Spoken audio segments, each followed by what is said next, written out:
Keiichi Tsuchiya over the crest, braking and immediately synced in rotation for the Fuji curves. Keiichi from entry is teasing the throttle to try rotate while deaccelerating, steering to big angle with throttle leaning on the rear wheel steering to rotate. Changing direction going into the right hand, the rotation doesn't stop until there is not enough power to throttle rotate and he's just flooring it heading toward the snapper. He yanks the wheel. The inertia is curved. The inner rear wheel spurts backwards as the outside rear wheel spurts forward. Diff is charged, throttle is open. Keiichi, Honda S2000 and Gunsai Touge is in one flow of Konshin. By taking the Monaco hairpin, he turns into full lock and just waits, hesitating to open the throttle. Near exit is sliding the rear until he completes the corner. Charles Leclerc in the flow of Monaco is met at the same corner that now feels like a mousetrap of cold rotation. Turn in was solid, but now Charles is just waiting to finish Monaco's hotel hairpin on full lock, rolling the tires. His spirit is fighting, trying to find a way to rotate, trying to find a way to dive in and floor it out. Trying not to disrupt the flow with these cold hands and pale shelter. We ride the rhythm of the course on the racing line to cover less distance and carry more speed. Over the entire course by Jensen Button standards, we are technically in sync. Hotel hairpin, downshifting and yanking to full lock. This is known as flow driving. We are riding the course's rhythm, but it is not enough.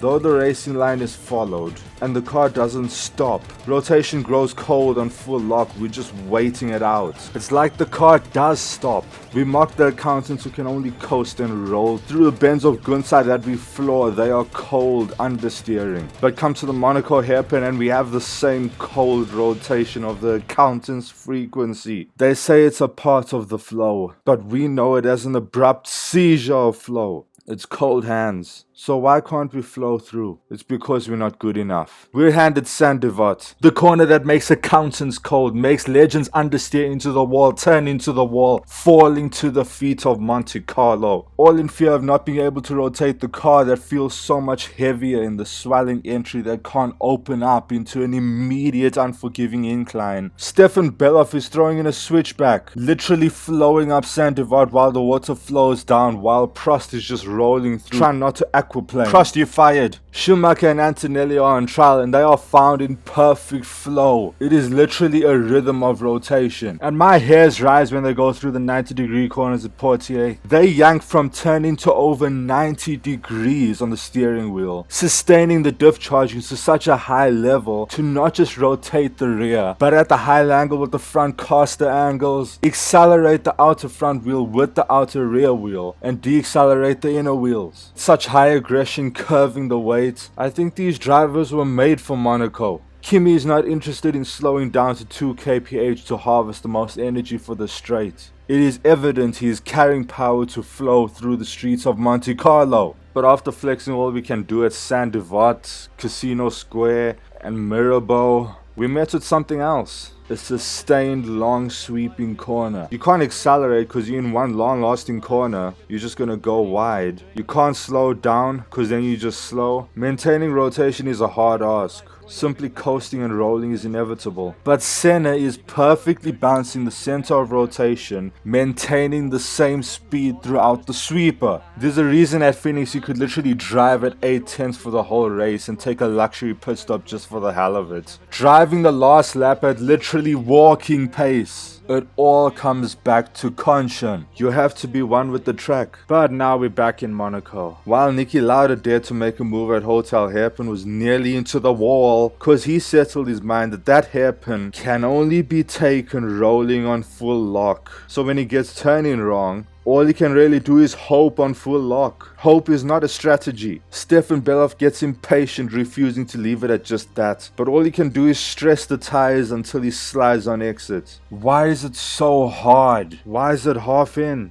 You see, at higher speed, inertia is naturally more powerful. It has a bigger effect. But at a sharper angle of a hairpin, the inertia is pointed more offset from the apex, needing a higher angle of inertia curving to make the weight flow with the curve of the corner. At low speed, the tire rolls at a much lower RPM, maintaining its current contact patch for a much longer time rolling through the hairpin. So you're trying to slip a tire that's sitting on the ground. You'd have to kick it out. It's not spinning at enough revolutions for you to slip it as it's constantly changing the contact patch. It's more like it's just sitting there. So as soon as you induce the slip, the tire immediately reacts with this current contact patch. But the energy you induce to slip the tire, whether it's throttle rotation or inertia or whatever, the energy is being used by just a few rolls of the tire. Each part of the tire becoming the contact patch absorbs the energy much faster and much more efficiently, so basically grip rebound is immediate and absolute. If you don't precisely maintain the energy, you're getting snap understeer. If you're stabbing the throttles to slip the tires, it's going to be grip slip, grip slip, grip slip, snap, snap, snap, snap. At these corners, the Monaco hairpin of Gunzai Touge and the Hotel hairpin of Monte Carlo, the demand for precise slip handling is not far from presence. There is no room for latency. Gilles Villeneuve's locked diff-tuned Ferrari scaled this up to 18 tenths of masochism. As the rear refuses to rotate, locked in to go at the same speed, it's understeer or full bean sliding. Gilles has the margin so small, perfect throttle rotation will almost most definitely demand presence, but it also takes away a lot of grip from the tires. This is why Senna uses the loose diff to only slip the outside rear tire and decelerate the inner rear tire, maintaining grip as much as possible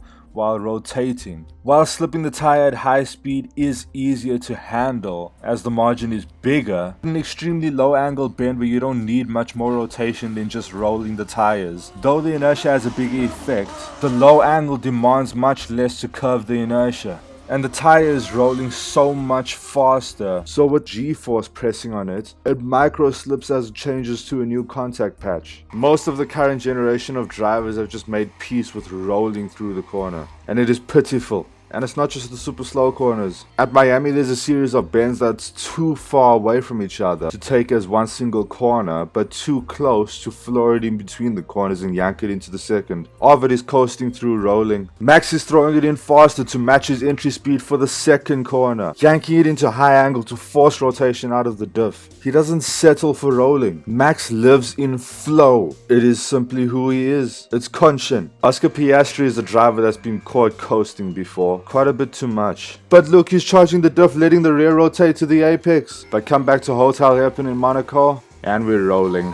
I'm getting a little impatient, and so are the rally drivers. They sledgehammer the hairpins, handbrake and floor it. They face the apex, and yet they find themselves in the same place as the circuit waiters. Their inertia is pushing directly against them. The wheels are spinning. They're simply waiting for the tires to grip up and accelerate fast enough. Because of the bespoke softer suspension and four-wheel drive, this is faster than waiting on full lock gripping.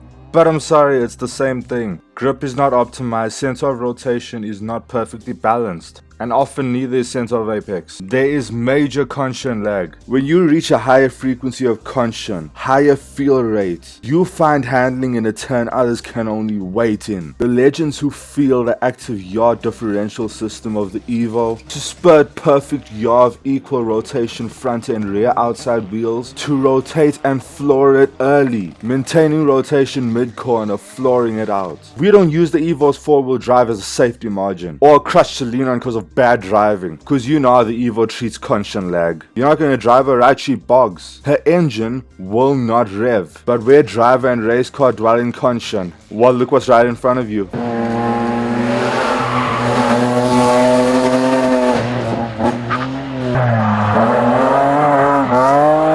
Oh, now you see, that is flow. Throw the weight forward, tuck in, throttle rotation through and out. Perfectly maintained, although he screwed up the exit. But this was set up. It is more than clear. He wasn't at a super high frequency of Konshin. He's got knowledge on how to drive his car from his experience. When he started oversteering with too much acceleration on the rears, he just counter-steered riding it out. Set it up with one action, let it ride itself through. Then when it goes a little bit out of line oversteering, he's a fish out of water, he can't even correct it. He's not feeling the car. The one day under certain conditions he might get it perfectly right. Road temperature changes slightly and is a fish out of water. This is like when everything works perfectly for Lando Norris. He has settled for drifting countersteer, just like Alex Albon settled to roll it through Monaco's Loews Hairpin. And also, hell, don't screw with me, this is not even a hairpin. This is basically the Hungara Touge. It's the warm-up in Monaco. Michael Schumacher's Benetton naturally enjoys rotating around the hairpins like a spinning top. The chassis is simply brilliant. It has a V8 engine that's lighter than the V12s and V10s, just like Ayrton Senna also has a V8. But the Benetton has something else. A hydraulically controlled rear wheel steering system. It turns opposite direction of front steering in the tight corners and same way in the bends. So it's going to be easier to unstick the tires and slip them to rotate the car around the hairpin. That acceleration on grip is tempting the tire to slip. There's a bigger margin and less stress on your front tires. Taking lows, Michael kisses a late apex that slows the inside, rotating the car. This is a golden mistake of awareness that Michael the Infant Terrible would note as rotation in Konshin with the curves of Monaco. Now I just have to enter the corner faster, overspeeding on purpose and kiss the curb much earlier. Come on, let's go. But that only lasted once. It don't look like he noted it at all. He's trying to turn in and rotate the way he usually does. And it's not working. Why? How? This is Michael. We just should see it. Like we've seen before, out of mistakes we find Konshin to rotate in unorthodox ways. Spurting forward, short-circuiting the track, beating the masters. This was Konshin lag from Michael. We're going back in time. 1987 Monaco. In his Lotus, Ayrton Senna yanks it in with the throttle. The yank curving the inertia and charging the diff. Throttle supercharged, the yank punches that outside rear wheel forward. Turning into full lock, the energy dies down, but he starts stabbing the throttle. Acceleration is pushing, the pressure is high on the front end. Mansell takes pole position, Senna starts second. Senna won the race in the end, but it was in Konshin lag.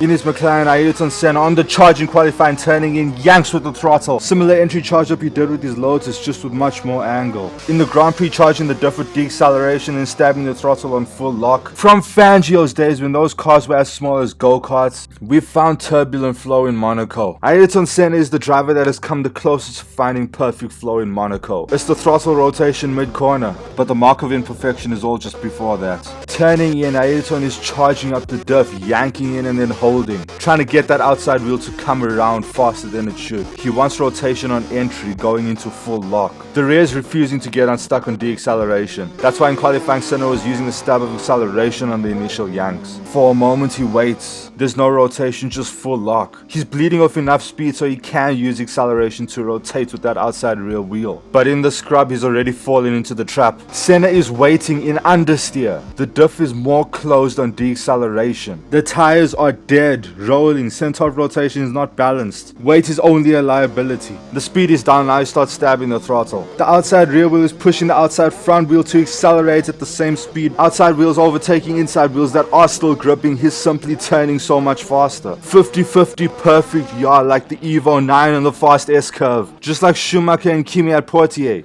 Using acceleration, but it's in spurts, because he can't go any faster. He's at the top speed for rotation. As soon as he lifts off, there's snap understeer. Trying not to accelerate on sweeping lows that maintains the same angle. He knows to maintain the same speed, and so he uses less throttle trying to maintain the same speed, which doesn't give him enough rotation to maintain one single flowing modulation to flooring it out of the corner. He was trying to surgically maintain it when he was supposed to simply floor it.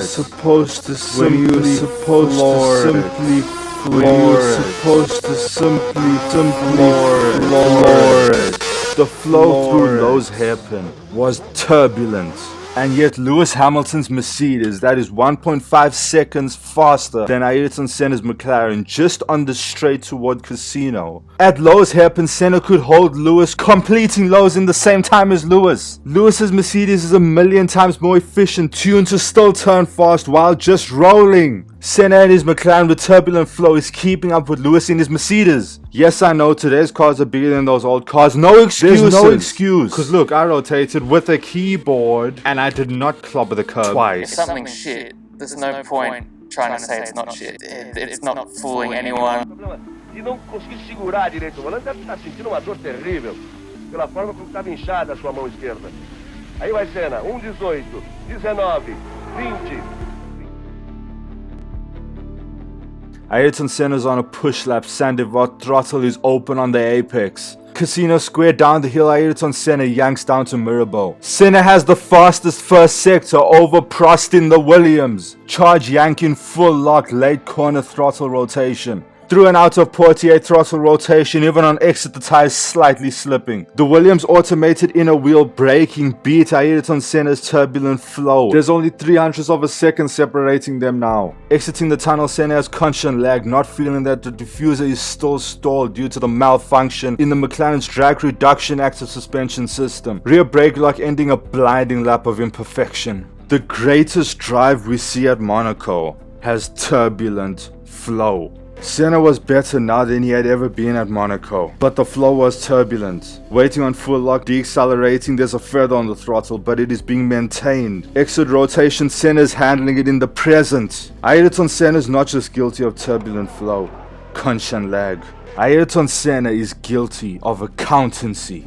In the present, doing the absolute best, most precise job of underdriving. Ayrton Senna settled for rolling. The obvious flow that he can clearly finesse in the present, he thought was too much. He thought it's impossible. This was a decision. The perfect spine bending rotation he did at Adelaide. Yanking immediately on throttle, perfect rotation maintained through perfect flow. At the slower sweeping Loews Hairpin, the pressure was too much. Senna rather just perfected what he had. But perfection defines an end goal, a limit. Flow doesn't have any limits. He should have applied to his entry what Michael did. Rally cars are tuned a million times more efficient to rotate and put power down when they're sliding from the driver's handbrake turn. The car takes care of itself, not bogging down like the Evo's engine. The driver's cold hands are covered with fake warmth, taking care of Konshin lag. And so it also becomes the norm, just pull the handbrake and floor it, since the Evo is not here anymore to right our sins of latency in the dirt. However,